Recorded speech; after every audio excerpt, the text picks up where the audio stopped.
After the topic transportation, now we will start the topic excretion. Now, excretion, it is the process by which metabolic waste produced by a body is eliminated. इसमें क्या होता है, जो हमारी body जो metabolic waste बनाती है वो एलिमिनेट यानी बॉडी से बाहर निकालने का काम करते हैं. ठीक है. It is an essential process as the nutrient take by a body are utilized and generate waste material. इसमें क्या होता है कि हमारी जो बॉडी होती है वो जो हम फूड्स जो लेते हैं एसेंशियल्स, उसके अंदर जो न्यूट्रिएंट्स होते हैं और वो तो एब्जॉर्ब कर लेती है, बट उसके बाद क्या करते हैं, जो वेस्ट जो जनरेट होता है उस फूड से उसे जो है एलिमिनेट करने का प्रोसेस होता है, मतलब उसे बॉडी से बाहर निकालने का. ठीक है. मेटाबॉलिक वेस्ट में क्या होता है, जो हमारी बॉडी टॉक्सिक यानी जो वेस्ट बनाती है उसे कुछ टॉक्सिक मतलब जहरीले जो वेस्ट बनते हैं. फॉर एग्ज़ाम्पल जो हम क्या कहते हैं, जो हम जितने भी हमने न्यूट्रिएंट्स लिए, ठीक है, उस न्यूट्रिएंट्स में जो प्रोडक्ट्स होते हैं लाइक जैसे कि एमाइनो एसिड, ठीक है, जो है एमोनिया के रूप में निकलता है, एंड यूरिक एसिड, यूरिया, तो ये सारी चीज़ें, bile pigments, excess of salt, ये हमारी बॉडी से टॉक्सिक के रूप में बाहर निकलते हैं. ठीक है. ये अनवांटेड वेस्ट होते हैं जो हमारी बॉडी को ज़रूरत नहीं होती है. Now excretion in plant. Excretion in plant में भी एक्सक्रीशन होता है. वो प्लांट किस तरह से एक्सक्रीशन करता है, मीन्स वो अपने वेस्ट प्रोडक्ट्स कैसे बाहर निकालता है. तो प्लांट्स में क्या होता है, जो फोटोसिंथेसिस होती है उसकी जो फोटोसिंथेसिस के प्रोसेस में प्लांट जो है अपने अंदर से जो वो है कार्बन डाइऑक्साइड लेता है, ऑक्सीजन रिलीज़ करता है. उस प्रोसेस में स्टोमेटा जो है एक्स्ट्रा जो वाटर होता है वो रिलीज़ करते हैं इन the form of evaporation, transportation. ठीक है. और वो क्या करता है कि उसके जो लीव्स होते हैं, ड्राई लीव्स, वो जो है वो शेड ऑफ करता है, एंड जो उसमें जो स्टेम होते हैं, बार्क होते हैं, उसके शेड ऑफ करता है. एंड उसमें जो ऑयल, गम आपने देखा होगा, वो जो है वो जो प्रोड्यूस करता है वो सारे टॉक्सिक पदार्थ होते हैं उसके, मतलब मेटाबॉलिक वेस्ट होता है प्लांट्स का. तो इस फॉर्म में जो है प्लांट एक्सक्रीशन करता है. Now excretion in animal. Excretion in animal में क्या होता है, इसमें जो है diverse mechanism have involve for a elimination of waste product in animals in a unicellular organism. Specific excretory products are absent and waste products are like ammonia and carbon dioxide. जो unicellular organism होता है उसमें क्या होता है, एक specific excretory products होता है जो वो एब्सेंट होता है. तो इसमें क्या होता है, वेस्ट प्रोडक्ट्स कैसे होते हैं, जैसे कि एमोनिया वो होता है उससे निकलता है, या फिर कार्बन डाइऑक्साइड. ठीक है. तो ये जनरली पास आउट कैसे करते हैं, from the surface of the body into a surrounding water bye a simple diffusion. वो पानी में जो उसके बॉडी के सरफेस से कार्बन डाइऑक्साइड एंड अमोनिया जो रिलीज़ करता है वो पानी में डिफ्यूज़ कर देता है यानी छोड़ देता है. तो इस तरह वो अपनी बॉडी से जो है वेस्ट प्रोडक्ट्स है वो निकालता है. Now removal of waste in human. अब हम जो ह्यूमन्स हैं उसमें वेस्ट किस तरह से रिमूव होता है वो देखो, मतलब हमारी बॉडी से वेस्ट किस तरह से प्रोडक्ट जो है वो कैसे रिमूवल होता है उसका. फॉर एग्ज़ाम्पल स्किन जो है, स्किन से क्या होता है, अगर आपने देखा होगा जो हमें स्वेट आते हैं यानी जो पसीना, वो स्वेट ग्लैंड्स की वजह से आता है.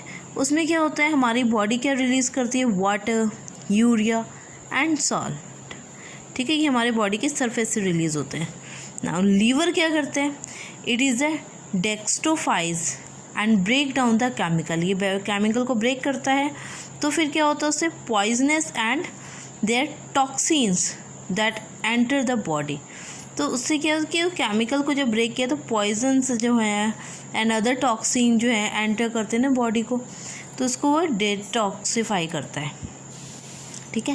Now respiratory system. इसमें क्या होता है, हमारे जो लंग्स हैं वो भी तो वेस्ट जैसे कि हमारी बॉडी ने ऑक्सीजन इनहेल किया तो कार्बन डाइऑक्साइड हमारे बॉडी से रिलीज़ होता है। सो इस तरह से हमारे लंग्स जो है वो भी वेस्ट प्रोडक्ट्स जो है यानी रिलीज़ करता है। नाउ गैस्ट्रोइंटेस्टाइनल सिस्टम, इसमें क्या होता है, इसमें होता है elimination of solid waste left after the process of the digestion. जो हम खाना खाते हैं उसके बाद जो डाइजेशन के बाद जो सॉलिड वेस्ट होता है, ठीक है, उसका क्या होता है, absorption of food through the colon, तो वो कोलन में जाता है, फिर वहाँ पे क्या होता है, एलिमिनेशन होता है थ्रू द एनस, यानी थ्रू द एनस वो हमारे बॉडी से रिलीज़ हो जाता है। नाउ यूरिनरी सिस्टम, अब यूरिनरी सिस्टम में क्या होता है, it is consist of a various organ such as which remove the nitrogenous waste.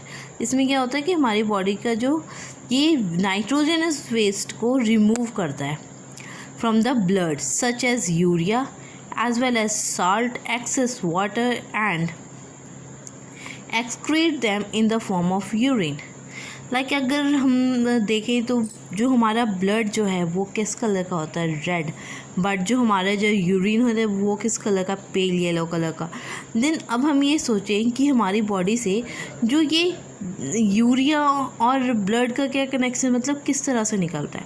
जो भी हम फूड डाइजेस्ट करते हैं उससे न्यूट्रिशन हमारी बॉडी में जाता है, वो न्यूट्रिशन से क्या होता है, जो एक्सेस अमाउंट में उसमें यूरिया, साल्ट और जो वाटर मिक्स हो जाता है, तो उसका जो रिमूवल है वो किडनी के थ्रू वो वहाँ पे जाके फ़िल्टर होके जो एक्स्ट्रा जितना भी है वो रिलीज़ होके फ्रॉम द यूरेथ्रा वो यूरिनरी ब्लैडर में जाता है, उस फ्रॉम द यूरेटर वो यूरिनरी ब्लैडर में जाता है, उसके बाद वो यूरेथ्रा के थ्रू बाहर आ जाता है।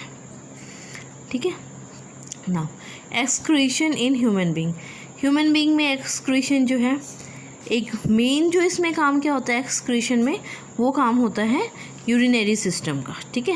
यूरिनरी सिस्टम में क्या होता है, इसमें जो है इसके 4 पार्ट्स होते हैं, जैसे कि एक pair of kidney, 1 pair of kidney, 1 pair of ureter and urinary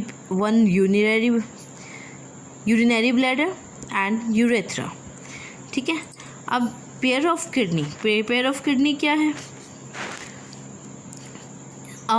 organ that takes away waste matter. इसमें क्या होता है, वेस्ट मैटर जाता है, जो नाइट्रोजनस वेस्ट होते हैं such as urea, uric acid from the blood. ठीक है। उससे क्या बनता है, यूरिन फॉर्म होता है, और जो प्योर ब्लड है वो वापस जो हमारी बॉडी में सप्लाई हो जाता है। ठीक है, जिसमें कोई वेस्ट ना हो।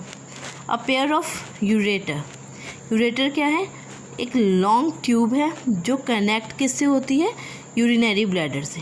Now what is urinary bladder, it is a muscular sac. ये एक बैग लाइक स्ट्रक्चर होता है जिसके अंदर यूरिन जो है वो स्टोर होता है। ठीक है। यूरेथ्रा क्या है, it is a tube that lead from the bladder and discharge into outside the body. ये जो है एक ट्यूब लाइक स्ट्रक्चर है और ये ब्लैडर के साथ अटैच होती है, जिससे मतलब ब्लैडर के साथ जो है एक ब्लैडर का ही पार्ट होता है, बस एक ट्यूब लाइक स्ट्रक्चर होता है, जिससे क्या होता है, डिस्चार्ज करती है urine outside the body. Now अब हम पढ़ेंगे किडनी क्या है। These are the reddish brown bean shape. जैसे आपने देखा होगा कि राजमा का शेप कैसा होता है, like that a bean shape, reddish brown colour के होते हैं organ and present either side of the vertebral column. Vertebral column क्या होता है, ये होता है हमारी बॉडी के जो रीढ़ की हड्डी होती है उसके दोनों साइड प्रेजेंट्स होते हैं किडनीज। ठीक है। In human, the left kidney is situated a bit higher and the right one is lower. So that has a 2 major part. हमारी जो किडनी होती है, जो राइट वाली होती है वो थोड़ी सी नीचे होती है और जो लेफ़्ट वाली होती है वो थोड़ी सी ऊपर होती है। क्यों? क्योंकि जो हमारे अगर लीवर जो है एक लार्जेस्ट ग्लैंड है, आपको पता है, वो लार्जेस्ट ग्लैंड की वजह से जो हमारी किडनी जो राइट साइड वाली होती है वो थोड़ा सा नीचे होती है। ठीक है। और जो हमारी किडनी होती है जो लेफ़्ट वाली वो थोड़ी सी ऊपर होती है, यानी जो शेप्स है थोड़ा सा अप एंड डाउन, ठीक है। राइट वाली थोड़ी सी डाउन एंड जो लेफ्ट वाली है थोड़ी सी ऊपर।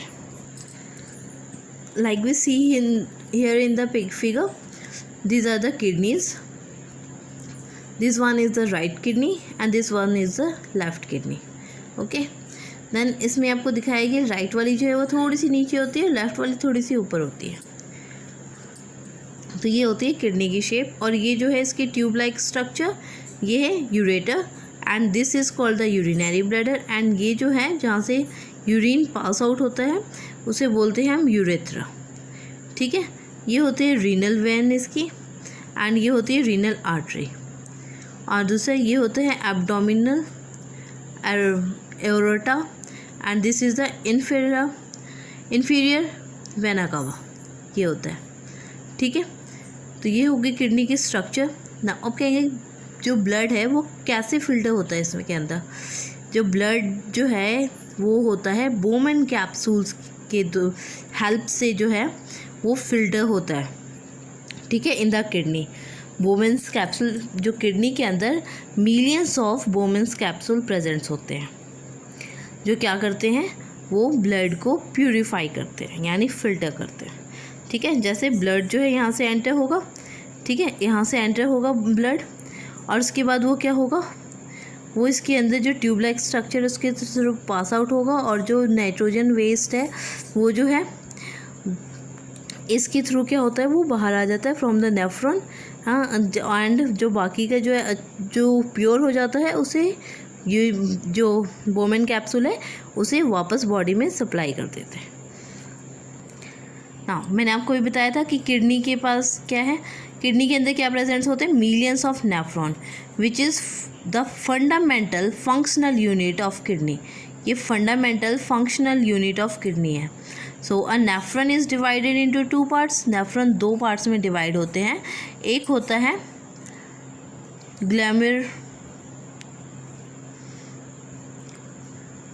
ग्लोमेरुलस एंड दूसरा होता है रीनल ट्यूब।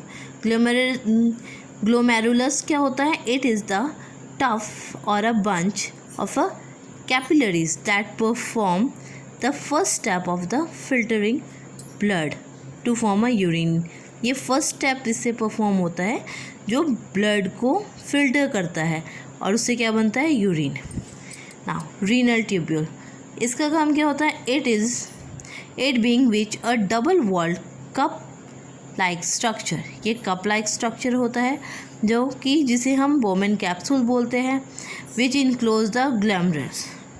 हाँ, ये जो कप के जैसा जो शेप दिख रहा है आपको, तो इसे हम बोलते हैं Bowman capsule. Now glomerulus along with a Bowman capsule is called a Malphizian body or a renal corpuscles. Now the renal tubules continues further to form a highly coiled network approximately जो है convoluted tubules। ये एक फिर से highly coiled network पर बनाती है। Now the next part of the tubule which has the descending and ascending limb is called hinal loop। इसमें ascending और descending limb होते हैं जिसे hinal loop कहते हैं।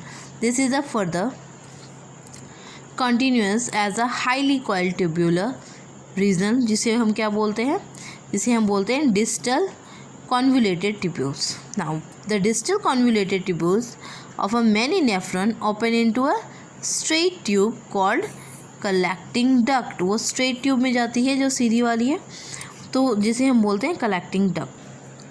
यहाँ देखो, ये है approximal tubule, this is called the loop of Hinel with a capillary network, and ये है distal tubule, ठीक है। ये है जो straight जो है collecting duct।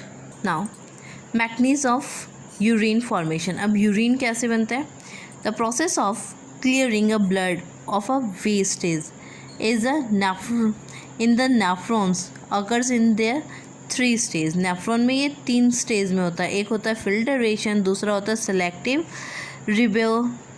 रीएब्जॉर्बेशन and tubular secretion.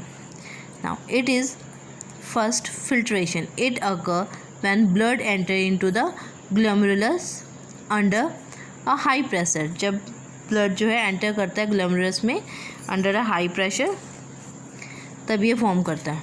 Then which causes a water and a small solutes to pass through a capillaries wall and glomerulus and the Bowman capsule. ये कैसे होता है कि इसमें जो ब्लड जो एंटर करता है उसके बाद वो कहाँ जाता है, कैपिलरीज में, फिर जो है ग्लोमेरुलस में, and the Bowman's capsule enter the renal tubule of a nephron, फिर वो रीनल टिब्यूल में जाता है, नेफ्रॉन में. Then the large molecules remain in the blood, जो लार्ज मॉलिक्यूल्स हैं वो रिमेन करते हैं ब्लड में of the glomerulus, and the filter contain of water, glucose, salt, urea and vitamin. जो फिल्टर क्या करता है वो कंटेन करता है water, glucose, salt, urea and vitamin.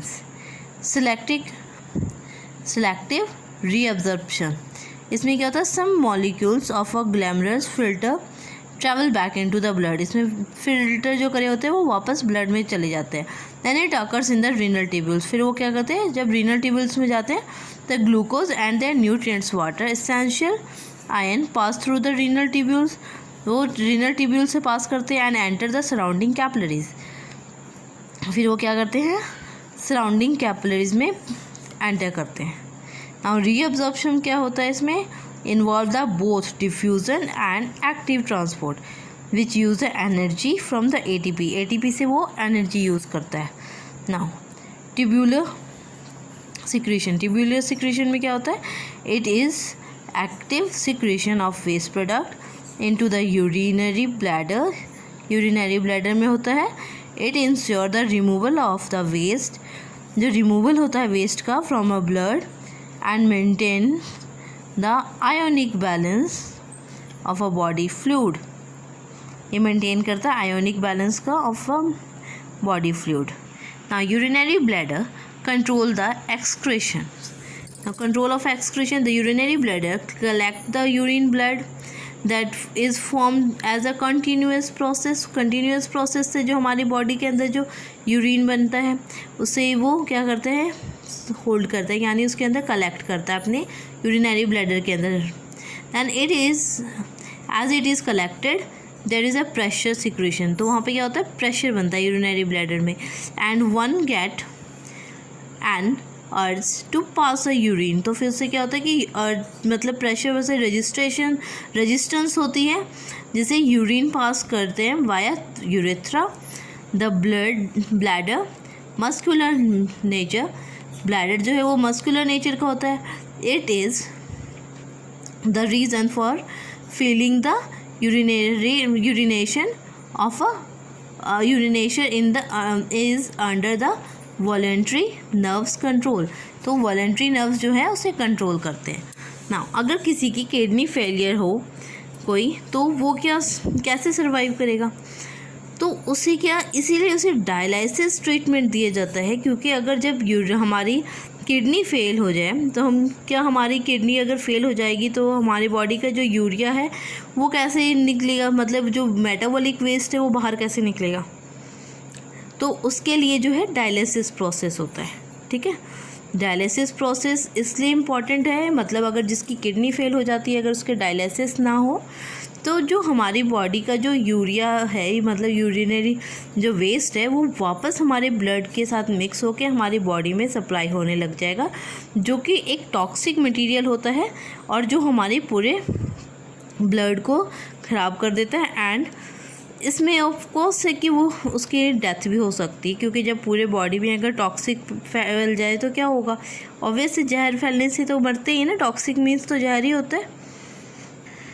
So dialysis is one of the treatment of a kidney failure by using a dialysis machine. ये dialysis machine से होता है विच बिकम्स द सप्लीमेंट और एन आर्टिफिशियल किडनी, जो एक artificial kidney का काम या फिर सप्लीमेंट का काम करती है. This has a cellophane material long tube which is immersed in a tank. ठीक है, then of a fresh dialysis fluid, जो fresh dialysis fluid होता है उसे अलग करते हैं. And this tube is a partially permeable and hence solute diffuse through the same. So the nitrogenous waste and excess salt are not present in the dialysis fluid. The dialysis fluid इसके अंदर present नहीं होते. However, it is concentration or as normal tissue fluid. जैसे एक normal tissue fluid होता है वैसा हो जाता है. And in this process the dialysis blood of a patient is taken from one of the arteries and cooled at a 0 degree Celsius, and anticoagulants is added, and some other special treatment are given to the blood in a liquid state. Then the blood is pumped through the dialysis machine. Then the nitrogenous waste produced as are diffused into the dialysis fluid from the blood. तो इस तरह जो blood में से nitrogenous waste जो है उसे diffuse कर देते हैं. तो इस तरह जो प्योरीफाई जो ब्लड करके बॉडी के अंदर जो है वापस से जो सप्लाई कर दिया जाता है. Now N artificial kidney ensure the removal of a waste salt water and harmful waste, then help to control the blood pressure and ensure the balance of a sodium potassium salt for the patient who are facing the kidney failure. Now our chapter is completed. Type process.